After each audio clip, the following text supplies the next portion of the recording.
Welcome to the Healing Place podcast, a space filled with inspirational stories of hope, along with practical advice for your healing journey.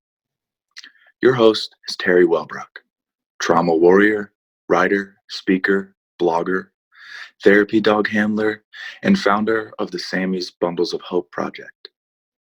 As a survivor and a thriver, Teri's mission is to shine the light of hope into the world by interviewing insightful guests from across the globe. Please stay tuned at the end of today's interview as we honor our sponsors. The Healing Place podcast is a fiscally sponsored project of Fractured Atlas. Now, here's your host and trauma warrior, Teri Wellbrock. Welcome, everybody, to the Healing Place podcast. I am your host, Teri Wellbrock, and very excited to have with me today Reverend Connie Habash. Did I say it right? You did. All right. Well done. All right. Thanks. So welcome. Thank you. I'm so glad to be here and be a part of everyone's healing today, hopefully. Oh, thank you for that. Yeah, thanks for being here. So I'm going to read off my sheet of paper here, but psychotherapist, yoga teacher, interfaith minister, and we're going to dive in a little bit to your awakening from anxiety, which is, again, before I hit record, I said I'm just excited about the work you're doing in the world. Thank you. It's inspiring, especially during this time where anxiety is so high for everybody. It's great. I guess it was good timing that I brought this book forth, or it came through me to be able to help people. Yeah, and I love that. I love that idea of it coming through. I'm in the process of finishing up my book manuscript, which has been in the works forever. It's sitting at about 90%, and it's that last little hurdle. But yeah, when I sent up a prayer to the Holy Spirit for the title of it, and it came through me, which was beautiful. So, you know, that's the only way really that I write, because when I try to write, or for that matter, teach or speak from my head of this is me speaking and I need to come up with something meaningful and significant and important, I just kind of freeze. But when I teach, I kind of get in this zone. I let go of myself and I just trust. I call it trust the process. That's one of my big mantras for life and with my students and clients. Trust what comes through. And it's always so much better than what I could have thought of. So I was actually like looking back through my book again before the show today. And I'm like, hi, I forgot I wrote that. Because I kept putting myself in this space of, okay, what wants to be written through me right now? And just letting that process happen rather than thinking so hard about it and trying to make something sound good. yeah, that's beautiful. And maybe I just need to do that with this last 10%. It's just say, what is it that needs to come through me? I love it. Thank you for that. You're welcome. Yeah, awesome. So one of the things that I saw when I stalked your website was psychospiritual tools. Those words, for whatever reason, really resonated with me. Can you talk a little bit about that? Well, I see everyone as a complete human being in that we're physical, mental, emotional. We're also energetic beings, even physiologically in terms of the atoms and energy of our nervous system, and spiritual. And so I'm always integrating whatever my client's spirituality is into the work that we do. And when I say spiritual, it doesn't necessarily mean religious. It can be, as you said, you have a Catholic background, or it can be Buddhist or Hindu or Native American or whatever it is, or it can just be your own personal relationship and connection to something greater than you. So for some people, I actually say in the book that atheists can be spiritual too. That I find a lot of people in my life who call themselves atheists, they have a higher principle that really matters to them, whether it's service to the greater good or truthfulness or love, or some people think of it as the universe, the cosmos.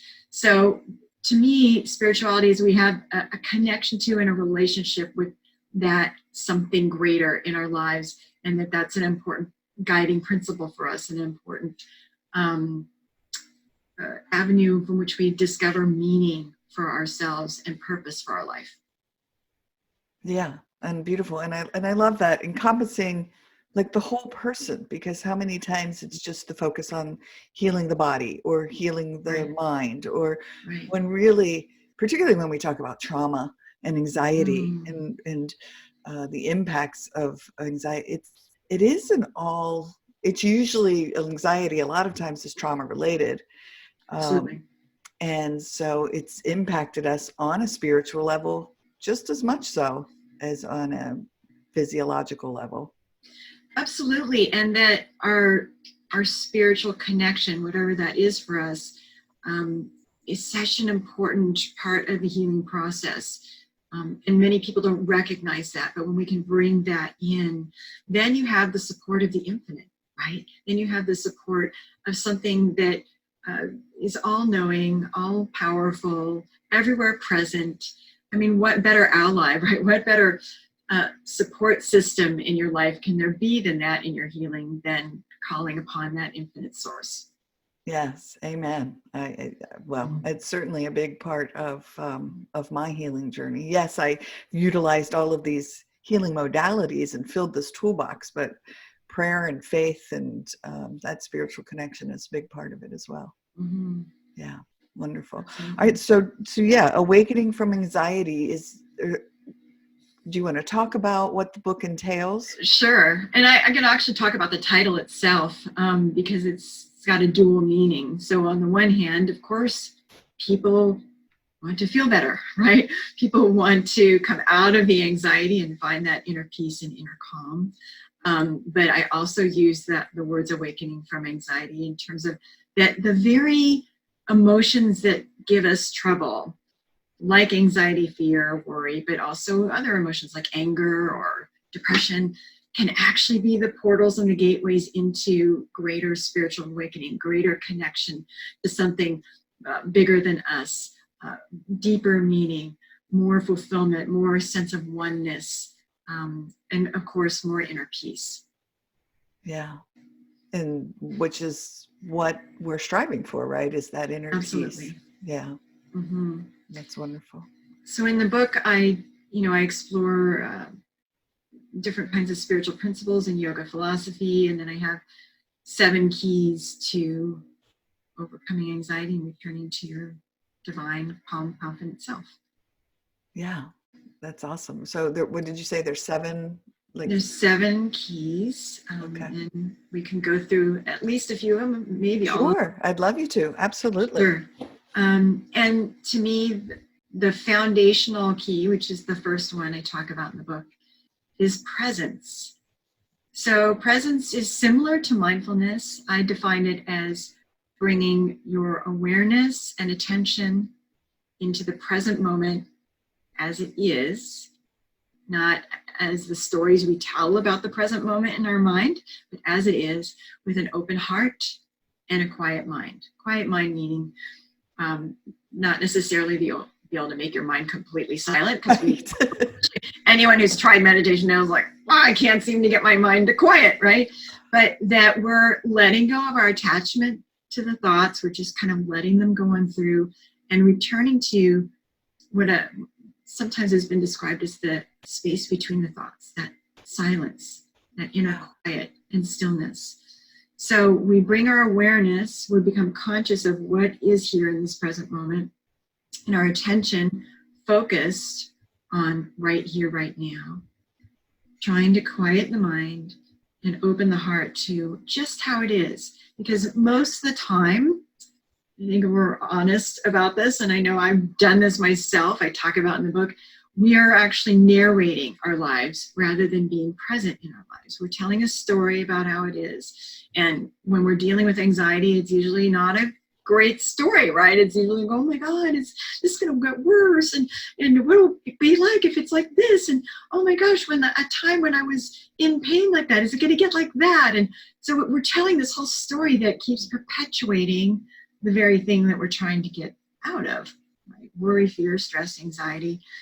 So presence helps shift us out of that whole mental state into the very simplicity of what is here right now, like my cup of tea. And I could just simply be present with the taste of the tea in my mouth, with holding the cup in my hands and the feeling of that, with my feet on the carpet beneath me right now, with the experience of my breath moving out and in, or the sunlight coming in through my window there. And, you know, these things sound ridiculously simple, right? I mean, but they're here all the time, and coming into that simplicity. The practice of mindfulness, for those of you who have done this, is just like this. Brings this sense of ease and this sense of aliveness, actually, that there's so much here, right now, available to us just in what is. And the nervous system can calm down, so when we become present, we're not in that spin of the story, of the thoughts, everything in the body starts to regulate and calm down. And that leads into the second key of embodiment. But I'll pause there so we can. Well, it's listening to you talk. One, I had an aha moment of what you just said about not narrating my life. That's just such a super cool way, I don't know how to explain it, to look at it. Yeah, that was an aha moment. But as you talked, and you talked about your tea and the sunlight, I'm not kidding, like I felt my shoulders just start to relax, because I came into, in just that, as my therapist would tell me, that just notice. And so I was just noticing and being with you in that space, but in my space. I don't know. Very cool. Yes, that's exactly it. And I find that when I go outdoors in nature, whether it's in my yard or out on a balcony if I'm in an apartment, or to the neighborhood park if there's one nearby, or ideally out on a hiking trail, being present in nature is transformative. Yeah. There's so much beauty. There's so much peace and ease. And everything in nature is already present. It's not thinking about what happened a week ago, like the trees. I don't know, I'm not in their mind, I don't know, but but I don't think, they don't appear to be doing anything other than being. Yeah. They're being that which they are. They're fully present in this moment and connecting to that. So presence to me goes a little deeper than mindfulness. I learned presence from one of my teachers, Leonard Jacobson. It goes a little deeper than mindfulness, in that you begin to really connect with what you're being present with. So when I, turn here in my office and I look out my window there's a beautiful oak tree, there's a beautiful pine tree, there's birds that are in them, and I'm really present with say the oak tree, I start to feel connected. I start to feel a relationship to and a connection with that tree, and can actually receive some of the qualities of that fully being present, the tree is being an oak tree. And it's rooted, it's grounded, which is one of the principles of embodiment, my second key. It's opening to receive the sun. It's receiving the water from the earth. It's just being. And we've actually lost our connection to human being. We've become human doings or human thinkings. We're just constantly like this Right. mind, right? And busyness, and not ever really being. Our true nature is being. And that's where we find the peace. We deceive ourselves a bit into thinking that if I keep doing more, or if I keep thinking and figuring it out, I'm going to find my sense of ease and peace. But it doesn't happen, right? Because there's always more to do. There's always something else that's triggered to think about. But when we come into being, that quiet, that's where we can experience the ease. Yes. One thing that I just noticed is I was listening to you and very focused on your words and your message and what it was you were saying. A bird started singing just outside my window. I didn't look to see if one had landed, but I could hear it singing. And then I could hear my dog back behind me. Sammy's in the room with me. And so she took a big, and she kind of let her breath out. But it was just a summation in my head of what you were saying, of just being. in listening to what you were saying, but also allowing everything that was happening around me to just kind of settle into me. So, yeah. That's what I would call a moment of synchronicity, where the very thing that I'm presenting is showing up around you. To the bird, the dog seemed to like settle into that moment with that. Yeah. And when we do that, we kind of settle into our bodies and into the moment. So what a wonderful reflection around you that you were noticing of presence. Wonderful.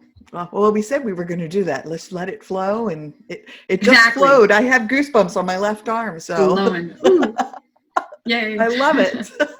Wonderful. Goosebumps are always a great sign to me that something is coming through. So. Yes, for sure. Oh yeah, I love it. That's wonderful. All right, so do you want to tap on maybe one or two more? Yeah, so that leads into embodiment. So embodiment takes presence into our bodies. I define it as being present and aware inside of our body and connected to the earth. So we first establish presence. I'm being here right now.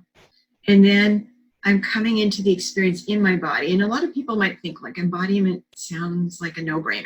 Like I have a body, I'm in my body. Like what is there about that I need to know? But honestly, a lot of times we are not in our bodies. We're up in thinking mind. We're in imagination.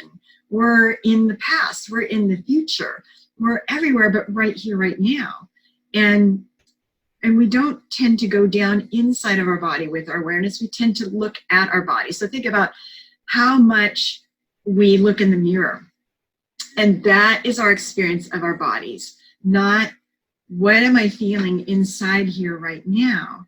And when we're not in our body and we're thinking and kind of out, in some abstract kind of way of experiencing life or telling a story, right? That's up in our head. That's not really embodied.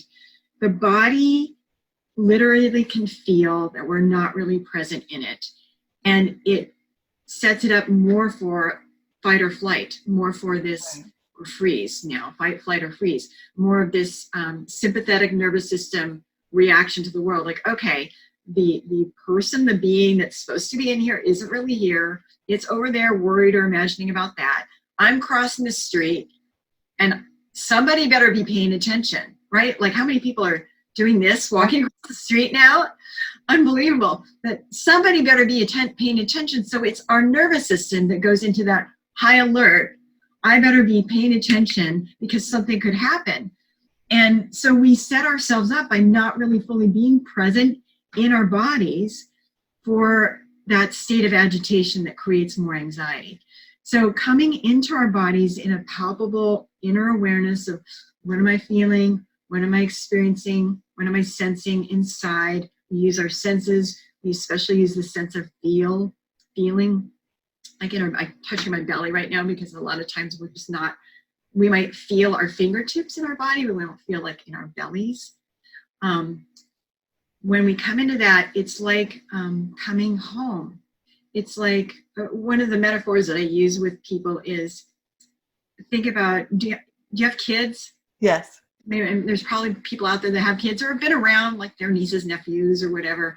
Like if you've been around a toddler, say around 18 months, they're exploring the world and they really need you to come back to, right? To know that you're there.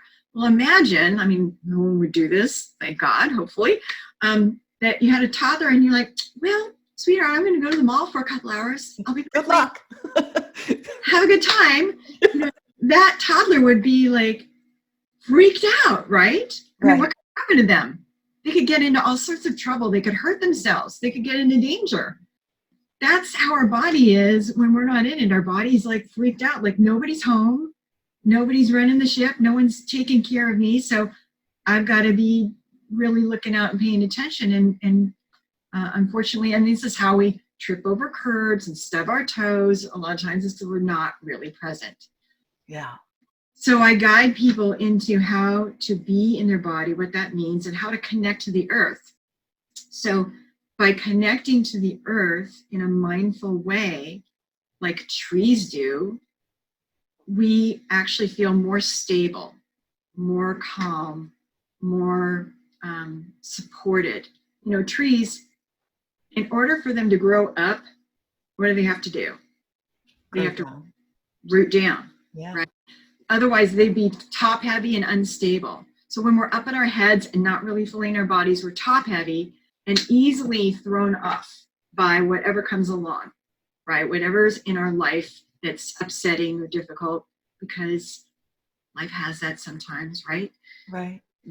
We're not going to expect to suddenly become enlightened and then nothing will ever bother us, right? That would be nice. But to me, the whole aim of personal and spiritual awakening is that we tap into that essence, that peace within us, our true self, that knows how to deal with what comes up, that is so resilient, that is so capable, and has such a deep trust both in ourselves and in something greater, that whenever challenges arise, whether they're challenging emotions or situations, we know we've got this. We know, okay, I know how to navigate through these waters. I'm not going to avoid the waters. I know how to go right through them and make it to the other shore. Yeah. Embodiment is really important for that.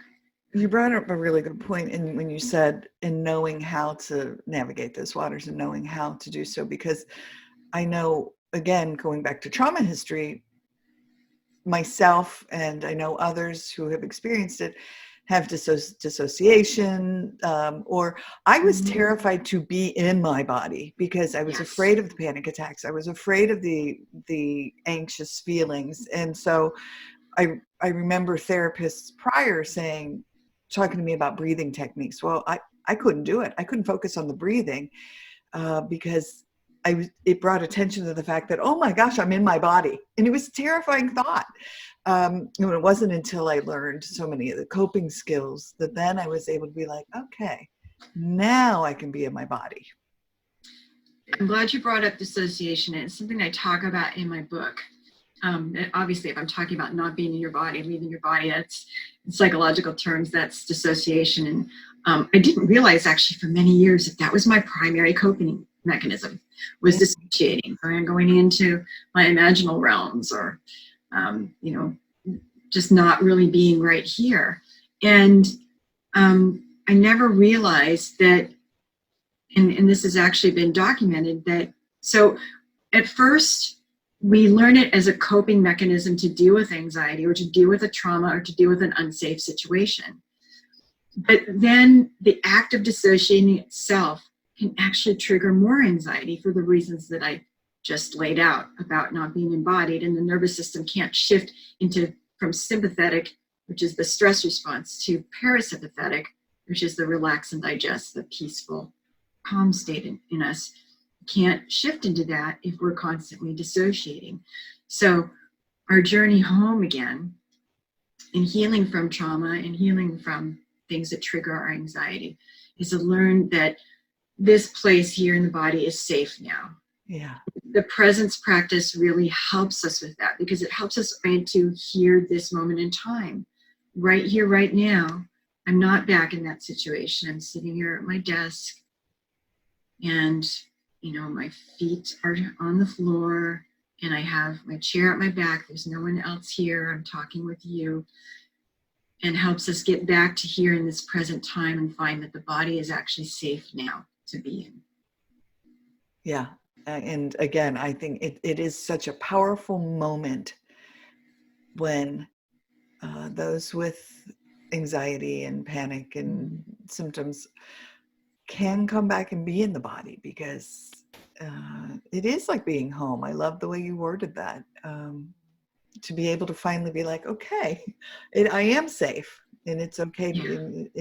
It's wonderful to be me and in here. Yeah, absolutely. And it takes a while. It could take a while for a lot of people to kind of feel like, I touch my body and just let myself know I'm here, and in here is okay and it's safe. Or it's okay. I prefer to use the word okay, because you can have a foundation of okay even when things are difficult. So even, for example, when I was in the hospital number of years ago when I had an appendectomy, emergency appendectomy. It didn't feel like a safe situation to me, right? And it's happening in my body. But from years of practice with yoga and meditation and my other inner work, there was this foundation inside of me underneath the fear and the reactions and what was going on. Like, okay, there's a part of me that's still okay. Yeah. There's a part of me that's freaking out, but there's a part of me that's okay, that knows I can get through this. And I'm going to draw on that part of me to sustain me and help comfort the other parts that are frightened. So that, like, in this moment, can I be okay? Even when I'm having pain in my body, I find that most of the time, my answer to that is yes. Like, I can be okay, even with my knee causing pain. I can be okay, even with my stomach, creating some acid reflux. I had acid reflux for a number of years. I know that one really well. And as I acknowledge the level of me that's okay underneath that, the anxiety starts to ratchet down a bit. And I've seen client after client respond to this, where we come into the present moment. We look at how it actually is, not how our mind is telling the story about it. Because I know when I had acid reflux, it was always a fear of, is it going to get worse? And how much worse is it going to get? And is it going to burn all the way? Like, there were times where I burned from my ears down to my bottom, literally, like burning. Wow. Is it going to get like that? When I come back to, well, how is it actually right here, right now? Well, right here, right now in this moment, I'd say it's medium to moderate. I mean, it's not right now. I'm not feeling anything, but I would check in and be like, okay, actually, it's only a 3 right now. I don't need to freak out about how it might be or was before. I can just be with how it is here. That was so refreshing and helpful to me, that I could find that calm by just being with how it is rather than a mindfulness story. Yeah, you just said the word calm, and I was thinking what popped into my head was calm within the chaos. That there can be calm even if there's chaos happening around. It's like the eye in the hurricane, right? Yeah. So there's a hurricane happening all around, but there's always an eye, a center. And I think of that eye as what I call, or in like yogic terms, the neutral witness. We have that part of ourselves, which is consciousness, which is awareness. It's not the thoughts. It's not the emotions. It's not the sensations. It's not the experiences around us. It's what watches all of that. It's witness to all of that.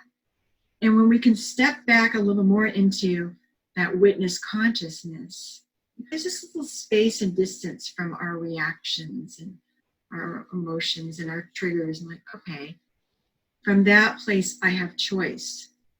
I'm watching, I'm observing, and now I can choose more of how to respond to this trigger, this emotion, or this anxiety. Yeah, beautiful. All right, so our time is, I mean, we could sit and talk about all of them. We could. I'm going to tell people, I'm going to say, hey, buy the book, and then you can find out the other steps. So anything else that you wanted to touch upon that we didn't have an opportunity to talk about? Well, I guess just to say briefly about the third of the 7 keys that follows on all this is self-compassion.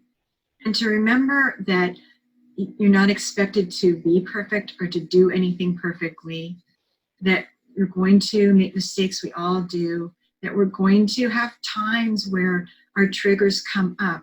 There's not an enlightened being here that never has triggers, but people who are more conscious, more aware, more, who I think of are more evolved, they know how to respond rather than react. And they can embrace themselves with compassionate care. Like, I'm here for myself. I'm understanding that in this moment it's difficult, and I'm going to be present here with myself and hold myself with the kind of care that I would someone else in my life that was suffering.